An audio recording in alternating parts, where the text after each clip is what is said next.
अध्यक्ष महोदय, आपण केंद्रीय मंत्री आपल्या खडसेताई ज्या आहेत त्यांच्या मुलीची काही टवाळक्यांनी छेडछाडी केली. एक केंद्रीय मंत्र्यांच्या मुलांना संरक्षण मिळण्यास आपण असमर्थ जातोय आणि समाजात कोणी कुणावरही काही करतोय आणि महिला असुरक्षित आहेत. हे फार अध्यक्ष महोदय फार गंभीर आहे असं मला वाटतं.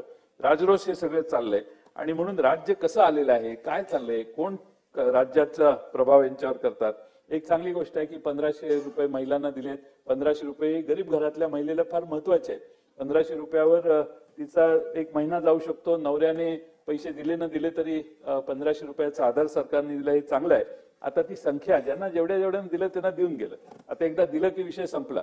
यांची संख्या कमी करायच्या प्रयत्नात करू नका. आज महिला दिनाच्या दिवशी महिला मंत्री हे जाहीर करावं की एकही महाराष्ट्रात काय ते क्रायटेरिया लावून महिलांची नावं कमी करणार नाहीत, हे त्यांनी जाहीर केलं पाहिजे.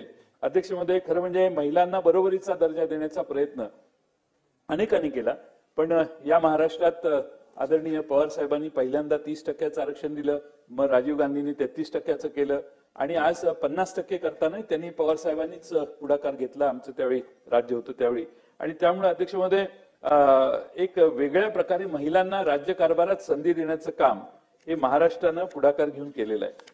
माझी अध्यक्ष महोदय फार वेळ घेण्याची इच्छा नाही, पण अध्यक्ष महोदय, जे गुन्हे चाललेले आहेत महिलांच्यावर, महिला घाबरलेल्या परिस्थितीत अनेक ठिकाणी वावरत आहेत आणि वेगवेगळ्या शिवशाही बसमध्ये परवा एक प्रकार झाला पुण्यात, अश्लील चाळे करून विनयभंग मुलींचा केल्याचं स्त्रीमध्ये आमच्या भागात आमच्या जिल्ह्यात एक प्रकरण घडलं.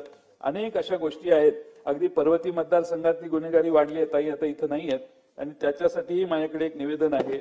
अध्यक्ष महोदय, आज 3 वर्षात अध्यक्ष महोदय 15,000हून अधिक बालविवाह झाले आहेत महाराष्ट्रात. 19 ते 21 या सालात 15,253 बालविवाह झालेत. अध्यक्ष महोदय, हे चित्र जर बघितलं तर फार अवघड आहे